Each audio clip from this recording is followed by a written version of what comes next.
आपण बघितलं असेल की आणि आपण ऐकलं पण असेल की चांगलं काम होण्यासाठी एक चांगला विचार यावा लागतो आणि हा एक आपल्याकडे येणारी पूर परिस्थिती कंट्रोल करण्यासाठी म्हणून गेले 10-12 वर्षाचा माझा अनुभव आणि अभ्यास यातनं मी एक डेमॉन्स्ट्रेशन तयार केलेलं आणि ते काही लोकांना माहित होतं.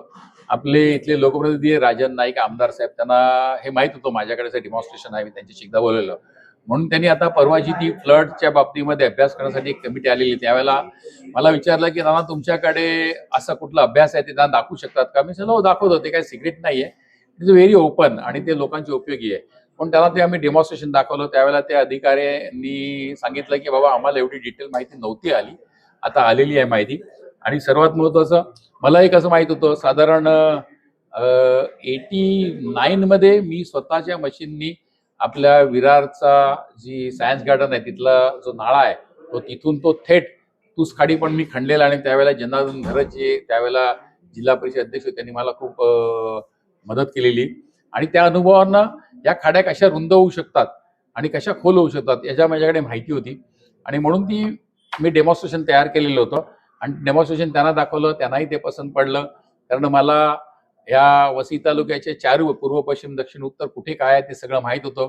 पावसाचं पाणी कुठून येते, ते कुठे जायला पाहिजे, कसं जायला पाहिजे, भरती ओटीचा थोडासा अभ्यास होता आणि त्यातनं मी डेमॉन्स्ट्रेशन तयार केलेलं होतं आणि त्यांना दाखवलं. आणि तुम्ही बघितलं असेल की तुंगारेश्वर डोंगर म्हणजे विरार पूर्वकडनं येणारा पाण्याचा लोट जो आहे तो पश्चिम भागामधले येतो, रेल्वेच्या पूर्व पश्चिम पसरतो आणि तिकडनं खाडी समुद्रामध्ये जाण्याचा मार्ग म्हणजे दक्षिणोत्तर 2 ज्या खाड्या आहेत, एका बाजूला वैतरणाची नदी आहे उत्तरेला आणि दक्षिणेला आहे वसईची खाडी, इथे जातं आणि तिथून ते पाणी मग समुद्राला मिळतं. आणि म्हणून हे या जो 2 मोठी खाडी आहे त्याला पहिला उत्तरेकडनं येणारी खाडी आहे तिला सोपारा खाडी म्हणायची आणि दक्षिणेकडनं येणारी वैतरणा नदीकडनं येणारी खाडी आहे तिला तूस खाडी म्हणायची. या खाड्या पूर्वी खूप रुंद होत्या, कालांतराने हळूहळू छोट्या छोट्या झाल्या. म्हणजे माझ्या माहितीप्रमाणे विरारच्या पश्चिमेला जे आता सायन्स गार्डन आहे तिकडे मोठं एक बंदर होतं. म्हणजे मी ऐकिवात होतो की प्रदीप तेंडुलकर जे आहेत त्यांच्या आजोबांचे मोठी गलपत म्हणजे ते कौलाचे मोठे व्यापारी होते तिकडे यायचे. एवढं मोठं बंदर देतो आणि एवढी मोठी खाडी होती.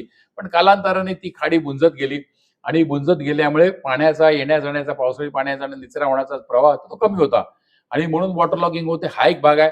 दुसरं हा जो मधला जो भाग आहे रेल्वेच्या पूर्व पश्चिम जो थोडासा सखल भाग आहे त्या भागामध्ये नवीन डेव्हलपमेंट झाली आणि त्या डेव्हलपमेंट करत असताना तिथे जे काही लँड फिलिंग झाली त्यामुळे नॅचरल जे होल्डिंग पॉन्ड्स होते म्हणजे पावसाचं पाणी साठवून ठेवण्यासाठीचे उपाय होते ते निघून गेले. पण त्याला सिडकोनी प्लानमध्ये दाखवणारे होल्डिंग पॉन्ड जे होते ते बनवलेले नाही आहेत. ते बनवायला पाहिजेत, त्याची संख्या वाढवायला पाहिजेत आणि नाळे रुंद करायला पाहिजेत. वसईतनं पश्चिमेकडे जाण्यासाठी पण एक सोर्स तयार होऊ शकतो निर्मळच्या तलावाजीकडनं, तो डेव्हलप करायला पाहिजे. दक्षिणोत्तर आणि पश्चिम अशा तिन्ही ठिकाणून जर का पाणी निघालं प्रॉपर होल्डिंग पॉन्ड साधारण एक 10 ते 12 होल्डिंग पॉन्ड आम्ही आमच्या टीमनी सजेस्ट केलं त्याचं झाले आणि ते सगळ्या होल्डिंग पॉईंटची जागा जी आहे सार्वजनिक जागा आहे, सरकारी जागा आहे, मिठागराची जागा आहे, महाराष्ट्र शासन किंवा केंद्र शासनाची जागा आहे. त्यामुळे स्थानिक लोकांना त्याचा काही कुठलाही प्रकारचा त्रास होणार नाही.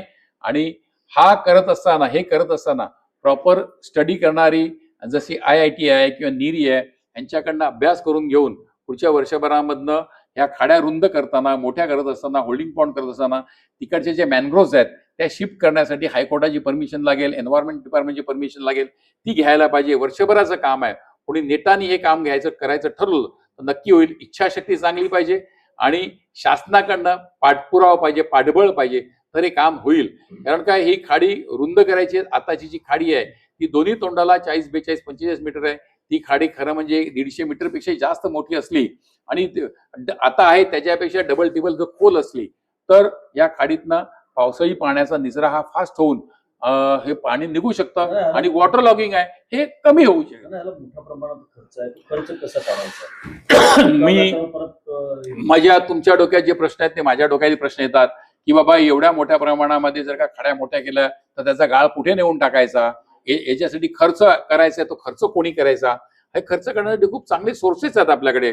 जसं वॉटर सोर्स डेव्हलपमेंट चार्ज महानगरपालिकेने लावलेलं आहे तसं फ्लड वॉटर मिटिगेशन चार्जेस पण आपण देऊ शकतो. नवीन येणाऱ्या डेव्हलपरकडनं नवीन प्लान सँक्शन करत असताना वॉटर सोर्स डेव्हलपमेंट चार्जच्या धर्तीवरच फ्लड मिटिगेशन चार्जेस जर आपण तयार केले आणि त्यातनं उत्पन्नाचा स्रोत तयार करू शकतो. महाराष्ट्र शासनाकडनं केंद्र शासनाकडनं याला अनुदान लोन मिळू शकते, MMRD कडनं पैसे मिळू शकतात. गोगटे सॉल्टची जी 1500 एकर जमीन आहे त्या जमिनीमध्ये काही भागामध्ये होल्डिंग पॉइंट, काही भागामध्ये IT पार्क बनवून त्यातनं उत्पादन MMRD घेतले आणि ते MMRD कडनं आपण पैसे घेऊ शकतो. आणि अशा रीतीने जे काही आपण करणार आहोत ते पुढच्या 5-7 वर्षामध्ये आपण केलं तर याला खर्च जो आहे आम्ही एक अंदाज काढलेला साधारण 4-5 हजार करोड रुपये खर्च येणार, जास्त खर्च नाहीये. आणि वसई विरारचं क्षेत्रफळ, वसई विरारचं बजेट आणि गरज लक्षात घेता हे करणं आवश्यक आहे आणि होऊ शकतं. फक्त लोकप्रतिनिधीची इच्छाशक्ती लागते, त्या जोडीला इथलं जे अधिकारी आहेत, पदाधिकारी आहेत यांची इच्छाशक्ती लागेल, नगरपालिकेच्या स्टाफची इच्छाशक्ती लागेल, पत्रकारांचं पाठबळ लागेल आणि मंत्रालयातनं सेंट्रल गव्हर्नमेंट आणि स्टेट गव्हर्नमेंट पॉलिटिकली पाठबळ असेल तर हे सहज शक्य आहे.